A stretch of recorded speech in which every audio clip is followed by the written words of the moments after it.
Hey everyone, and welcome to today's Explainer. For today's education lesson, we're tackling a topic that literally powers our entire modern world.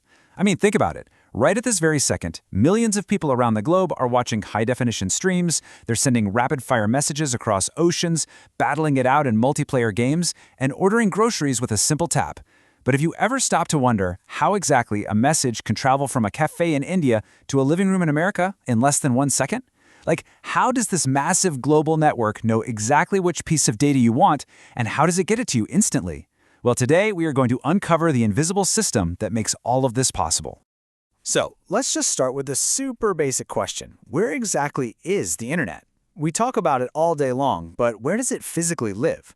Does it exist up in the sky, bouncing around between satellites? Is it buried somewhere underground? We throw around terms like the clouds so often that it's honestly incredibly easy to assume the internet is just this magical, invisible force floating in the air all around us. But today, we're going to completely shatter that assumption. Okay, here's the roadmap for our lesson today. First, we'll look at the physical internet, then translating the web, crossing the oceans, routing the traffic, and finally, bringing the connection home. It's a wildly fascinating journey, so let's just dive right in. Section 1. The physical internet. Let's ground this whole abstract concept into actual, tangible reality. You know, it's so easy to picture the internet as a magical, floating cloud. But the reality check? The internet is actually the world's largest network of physical, tangible computers. There's no magic here, it's all machinery. Imagine billions of computers physically wired together. Every website you visit, every app you open, every single social media post you scroll through, they are all physically connected through this enormous network. It isn't just one giant supercomputer sitting in some top-secret bunker somewhere, but rather millions of incredibly powerful machines all working together. And those powerful machines have a name. We call them servers. And they live in massive warehouse-like buildings known as data centers. The platforms you use every day, like Google and YouTube, they don't live inside your phone. They live inside these physical metal boxes. And these servers operate 24 hours a day, 7 days a week, non-stop. In fact, giant data centers can stack over 100,000 of these servers in a single building. Think of the internet like the world's biggest digital city. Your smartphone is just one house in this city. Google is another house. Amazon is another. And the internet is simply the system of roads connecting all of them together. When you open an app, your device is quite literally driving down those digital roads to request information from one of these massive servers. Section 2. Translating the web.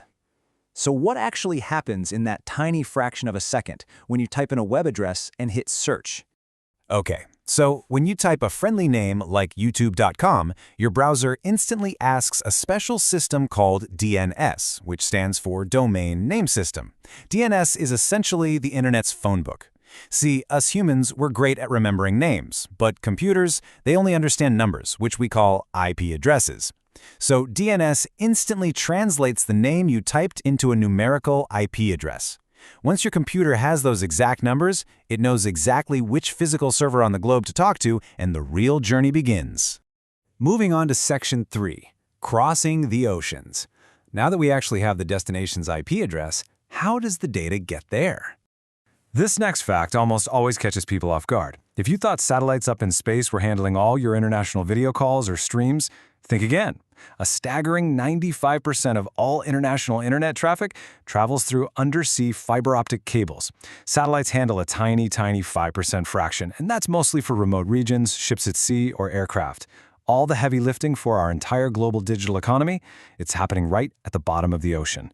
There is well over 1 million kilometers of fiber optic cable resting on the seafloor right now, literally tethering our continents together. And here's the coolest part. Inside those undersea cables, your data isn't moving as electricity. It's moving as tiny flashes of light. That video you're streaming is literally traveling as rapid pulses of light shooting through a microscopic glass tube. And how fast does that light travel? It moves at nearly 2/3 the speed of light in a vacuum. That mind-boggling speed is exactly why a piece of data can cross the Atlantic Ocean and pop up on your screen in just a few milliseconds. But look, speed isn't everything. You also need organization. So, Section 4, routing the traffic. Let's see how this massive flow of light avoids turning into a chaotic, global traffic jam. When you request a really large file, like a 4K movie, it absolutely does not travel across the ocean as one giant continuous chunk. Instead, it gets chopped up into thousands, sometimes millions, of tiny digital pieces called packets. Each packet contains a tiny sliver of the actual video, plus the sender's address, your device's destination address, and a sequence number. Think of it like trying to mail a massive 1,000-page encyclopedia to a friend. Instead of sending one heavy box, you tear out every single page, put each page in its own numbered envelope, and mail them all separately. When your friend gets them, they just look at the sequence numbers and bind the book back together. That is exactly how your device rebuilds data. But how do millions of digital envelopes actually find their way? Well, we rely on special computers called routers. Routers act just like Google Maps for the internet. The internet is completely full of complex digital intersections, and when a packet reaches one of these intersections, the router looks at the network traffic and instantly decides the fastest available path. And it's doing this for every single packet in milliseconds. If one cable suddenly gets damaged or congested, the router just dynamically finds a new path. This brilliant, decentralized design is exactly why the internet is so resilient. It just keeps working seamlessly, even if one route completely fails. And now we arrive at the final leg of our journey. Section 5, bringing the connection home. Let's connect this massive global infrastructure directly to your personal device. Before the data reaches your house, we have to solve one big problem.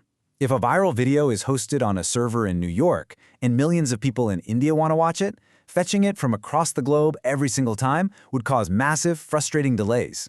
The solution? A CDN, or Content Delivery Network.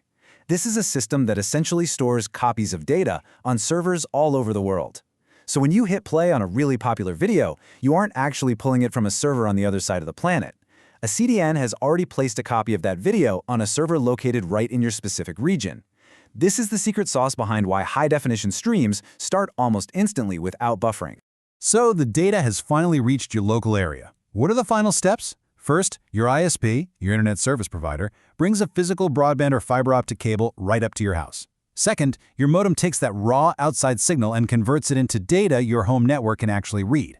And finally, step 3, your Wi-Fi router takes that data and broadcasts it wirelessly to your laptop, phone, or smart TV.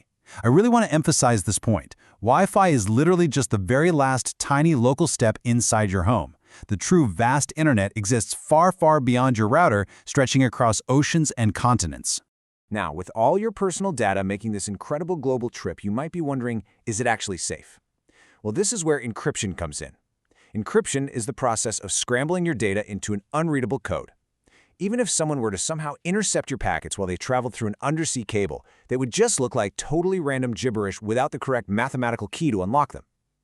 When you see HTTPS in your browser's address bar, that S stands for secure. It means this encryption is fully active, safely protecting your passwords, your online banking, and your private messages from any prying eyes along the journey. Let's wrap up today's lesson by just thinking about the sheer, staggering scale of what we've learned. There are over 5 billion people using this system right now. If you took all those undersea cables we talked about and tied them end to end, they wouldn't just cross an ocean, they would circle the entire Earth many times over. And perhaps the most amazing fact of all, no single person, company, or government owns the internet. It is a massive, cooperative web of independently operated networks that all agree to work together using common standards. It's truly an engineering marvel born out of global cooperation. So, the next time you open an app or send a quick photo or search for an explainer like this one, I want you to remember what's happening behind the scenes. Light is literally pulsing across the ocean floor. Routers are directing millions of data packets like hyperspeed digital traffic cops, and servers are calculating your exact requests in mere milliseconds. Behind every single click is quite literally one of the most advanced engineering systems humanity has ever built. So, now that you know the hidden journey of your digital footprint, how are you going to use it next? Thanks for joining me for this explainer, and keep learning.